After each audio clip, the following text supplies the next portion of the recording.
नमस्कार फ्रेंड्स, स्वागत आहे तुमचं माझ्या नवीन व्लॉगमध्ये. जसं की मी तुम्हाला सांगितलेलं की आताचे व्लॉग जे असणार ते मी माझी स्टोरी तुम्हाला सांगणार. जसं की माझ्या लव्ह मॅरेज ते माझ्या 10 वर्षाच्या संसाराबद्दल. ठीक आहे. तर सांगायचं असं की आमचं दोघांचं लव्ह मॅरेज आहे. आम्ही सेम कास्टचे आहोत. एजमध्ये पण 1-1.5 वर्षाचाच फरक आहे.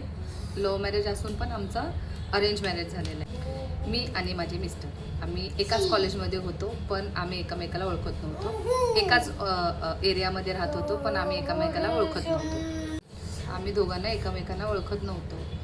पण कसं झालं, माझ्या घरातून निघाले मी की कॉलेजला जायचा रस्ता हा त्यांच्या घराच्या समोरूनच होता. तर एक दिवस काय झालं, त्यांचे रिलेटिव्ह, मला कोणाचं नाव नाही घ्यायचं, त्यांचे रिलेटिव्ह ते दरवाजामध्ये बसले होते आणि त्यांनी मला 2-3 वेळा नोटीस केलेलं रिलेटिव्हने. तर त्यांनी नोटीस केलेलं. तर एकदा ते माझे मिस्टर आणि दोघंजणं बसताना फक्त विषय निघाला की मी तिथून पास झाले जस्ट, आणि तिकडे ते म्हणाले की ही मुलगी ना सेम नीतू सिंगसारखी दिसते, असं त्यावेळी ते मला बोललेले. तर त्यावेळी माझ्या मिस्टरांनी ते बघितलं किंवा ऐकलं, आणि त्याच्यानंतर ते मला जेव्हा बघायचे तर त्या एक इंटेन्शनने बघायचे की खरंच ही असं म्हणजे कोणीतरी तिची तारीफ केलेली किंवा काय असं. तर तेव्हा मग ते मला बघायला सुरुवात झाली त्यांची. मग त्यांनी मला 2-3 दिवस 2-3 महिने त्यांनी मला असं बघितलं. पण 1 वर्ष त्यांनी मला कधी विचारलं नाही काही, म्हणजे कधी त्यांनी असं हे केलं नाही, मला प्रपोज वगैरे केलं नाही. त्याच्यानंतर 1 वर्षाने नंतर थोडंसं त्यांनी धाडस करून मग त्यांनी एका मुलाला असं त्यांनी सांगितलेलं की ही मुलगी मला वगैरे आवडते. तर मी कधी पण गेली ना तर त्या मुलाला त्यांनी सांगितलेलं की जेव्हा वेळ मिळेल तेव्हा आपण हिला नंबर वगैरे द्यायचा. तर त्या मुलाला, तो मुलगा जरी व्हिडिओ बघत असेल तर तू पण दादा एक लाईक कर. हां. तर त्यांनी तो विषय त्यांचा झालेला. तर एक दिवस मी चाललेली तर त्या मुलाने बघितलं आणि त्यांनी ह्यांना निरोप दिला की ती मुलगी चालली आहे. तर ह्यांनी एका पेजवर नंबर लिहून त्यांनी त्याच्याकडे दिला. तर तो मुलगा कंटिन्यू माझ्या मागे होता की हा ताई तू हा नंबर घे, ताई तू हा नंबर घे, असं तसं म्हणून त्यांनी हे केलं, सांगितलं. तर तो मुलगा पूर्ण एरिया, मी नंबर घेत नव्हते पण तो मुलगा पूर्ण एरियापर्यंत आलेला ना, त्यामुळं मला नंबर घ्यावा लागला की म्हणजे पाठून कोणीतरी बघितलं तर काहीतरी होणार, म्हणून मी पटकन तो नंबर घेतला. बोलले ठीक आहे, मी बघेल काय करायचं ते, आणि मी पुढे निघून आले. मला ह्या स्टोरीवरती व्हिडिओ बनवायचा आहे आणि तो खरंच मला तो अपलोड करायचा. का माहिती आहे का? कारण की मला आहे ना भरपूर लोक हे बोलतात की मी कोणाच्या मागे लागले आणि मागं लागून लग्न केले. असं काही नाही आहे. मी माझी पूर्ण स्टोरी तुम्हाला सांगते आणि त्यामध्ये तुम्ही बघा. जे बघतायत त्यांनी पण बघा, आणि ज्यांना खबर पोचतात वाया जाऊन बघतात त्यांनी पण बघा की आमची स्टोरी काय. आणि मी याच्यामध्ये सगळंच सांगणार आहे, सगळंच. म्हणजे कोण माझ्या घरी आलतं, कोणी मला मागणी घातली, आणि आता ते जे उलटतात ते आणि ते बोलतात ते की म्हणजे तुला जर आम्ही केलं नसतं तर काय उपकार मला करून घेतलं नसतं ना तर मी कुठंतरी सडतच पडले असते, असं त्यांचं म्हणणं आहे. ते जाऊ द्या, म्हणजे मला त्या विषयावर जायचं नाही. डिप्रेशन येते, त्याच्यावर मला बोलायचं नाही. ठीक आहे. तर आमच्या दोघांची ओळख नव्हती, आणि त्याच्यानंतर मग त्यांनी तो नंबर वगैरे दिला. मी कधी त्यांना एवढं इंटरेस्ट नाही दिला. मी बघायचे त्यांना, पण मी कधी असं हे नाही दाखवलं. त्याच्यानंतर मग मी एक दिवस काय झालं, ते तिथे बसलेले आणि 2-3 महिना मी बघितलं त्यांना, त्यांचं नेचर वगैरे बघितलं मी. असं म्हणजे मी पण लगेच काही हे नव्हतं केलं. तर मी बघितलं त्यांना. बघितल्यानंतर मी त्यांना ऑब्झर्व करायचे की हा मुलगा म्हणजे कसा आहे, चांगला आहे का बोलायला वगैरे, असं तसं मी त्यांना बघितलं. पण मला आवडले ते, त्यांचा स्वभाव मला आवडला. तर एक दिवस मी जस्ट असा मिस कॉल दिला त्यांना. त्यावेळी कीपॅडचे मोबाईल होते, जे पण 90sचे असेल त्यांना माहिती आहे. त्यावेळी कीपॅडचे. मला हा व्हिडिओ बनवायचाच होता, कारण की बहुतेक जणांनी माझ्यावर म्हणजे चिक्कल फेक झाली आहे माझी की पैंजेवर पटवलं आहे मला, किंवा तू आमच्या मागे लागलेली करून घेण्यासाठी, तुझे आईवडील माझ्या मागे लागलेले करून घेण्यासाठी. हे सगळे विषय मला क्लिअर करायचेच होते. आणि सोशल मीडिया एक असा प्लॅटफॉर्म आहे ना, बहुतेक म्हणजे केला तर चांगला पण यूज आहे आणि नाही तर नाही पण.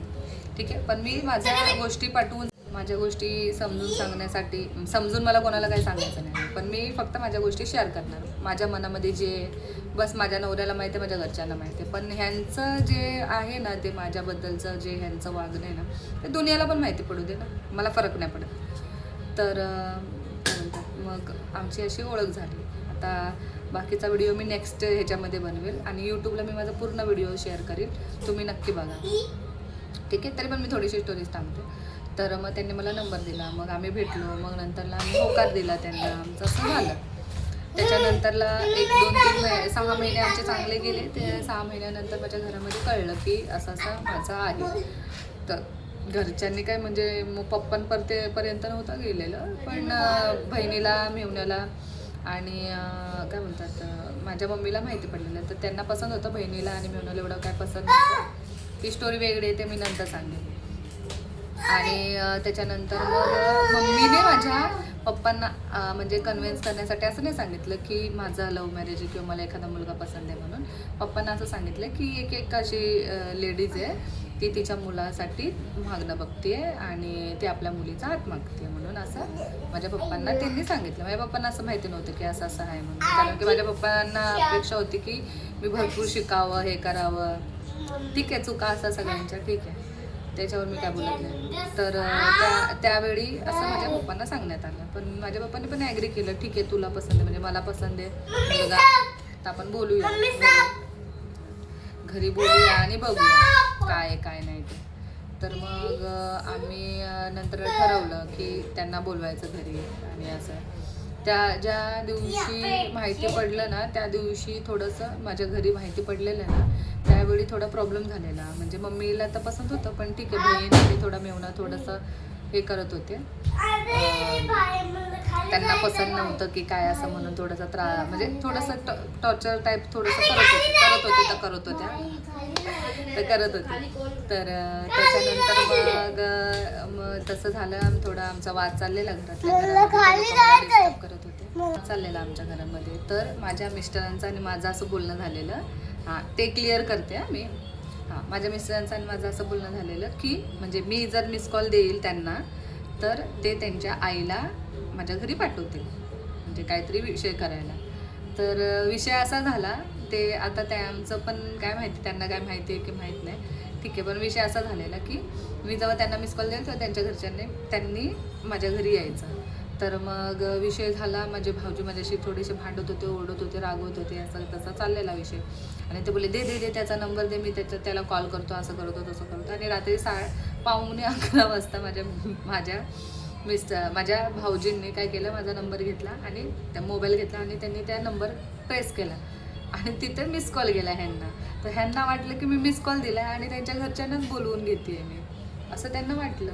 तर त्यांनी 11:15 वाजता त्यांच्या आईला आणि त्यांच्या चुलतीला, त्या दोघीजणी आल्या, काहीतरी केळी वगैरे काय ब्लाऊज पीस काय घेऊन आलेल्या. तो विषय आहे, ते पण मी सगळे इथे क्लिअर करणार आहे, यूट्यूबमध्ये मी सगळं क्लिअर करणार आहे. मला आता काय ठेवायचं नाही. आणि बोलतात ना सगळा विषय हे कसं आहे माहिती आहे का, ह्यांना जेव्हा तुम्ही शिकवायला, समजवायला किंवा बोलतात ना आपली बाजू मांडायला ना, हे जोर भांडण करतात तुमच्याशी, असे भांडण करतील, कारण की बोलतात ना आपल्याला समजून घेण्यासाठी समोरच्याला ना आपल्यामध्ये खूप मोठी ताकद पाहिजे समजून घेण्यासाठी. भांडण करण्यासाठी काय चालू व्हा, बस तोंड दिलंय तर काय त्याचा उपयोग करत राहायचा बस. तर तसा विषय. मग त्यावेळी ते लोक घरी आलेले. तर त्यावेळी ते घरी आले तर मग माझ्या मम्मीला त्यावेळी, आता घरात तुमच्या एखादी गोष्ट माहिती पडली आहे त्यावेळी तसं होतं, आजकाल जमाना तसा राहिलेला नाही आहे. इथं 3-3, 4-4 पोरांसोबत पोरी फिरतात आहे, त्यांना आईवडिलांची भीती नाही ना शेजाऱ्यांची भीती नाही. आम्ही त्यावेळी तशा माहोलमध्ये मोठं झालो की आम्ही शेजाऱ्यांना सुद्धा घाबरायचो असं. आणि ज्यावेळी आमचं लग्न झालेलं ना त्यावेळी लोकांना, जेव्हा आमची वरात आली ना, एकाच एरियामध्ये होतो आम्ही दोघं पण, ज्यावेळी माझ्या नवऱ्यासोबत माझी वरात आली ना त्यावेळी कितीतरी लोकांना माहिती पडलं, अच्छा ह्या मुलाचं ह्या मुलीवर प्रेम होतं आणि ह्या मुलीचं ह्या मुलावर प्रेम होतं. त्यावेळी त्यांना माहिती पडलं. आम्ही असे फालतू धंदे आम्ही केले नाही आणि करत पण नाही, अजूनसुद्धा आम्ही तसे नाही आहे. ठीक आहे, लोक अजून पण आम्हाला बोलतात की पहिल्यांदा आता जस्ट माझी मुलं झाली तशी आम्ही दोघं सोबत बघतो, पण ॲटलिस्ट मला वाटतं माझ्या प्रेग्नेन्सीच्या ड्युरेशनमध्ये मला लेडीज लोक बोलायचे आम्ही पहिल्यांदा तुमच्या दोघांना सोबत बघतो, आम्ही पहिल्यांदा तुम्हाला सोबत बघतो. म्हणजे आम्ही असं राहिलोय काय म्हणजे राहायला भाग पाडलं असं, की माझ्या बायकोला जर फिरायला नेलं तर घरात भांडी कोण घासणार, कपडे कोण धुणार, हे असे प्रश्न होते माझ्या नवऱ्याचे त्यावेळी. ठीक आहे, ते झाले दिवस, काही सगळे सेम नसतात, ते पण दिवस गेले. मग त्यानंतर ते लोक घरी आले. त्यानंतर ठीक आहे, आता एवढाच व्हिडिओ बनवते मी, त्याच्यानंतर पुढच्या पार्टसाठी मी दुसरा व्हिडिओ बनवते. ठीक आहे, चालेल, चला बाय.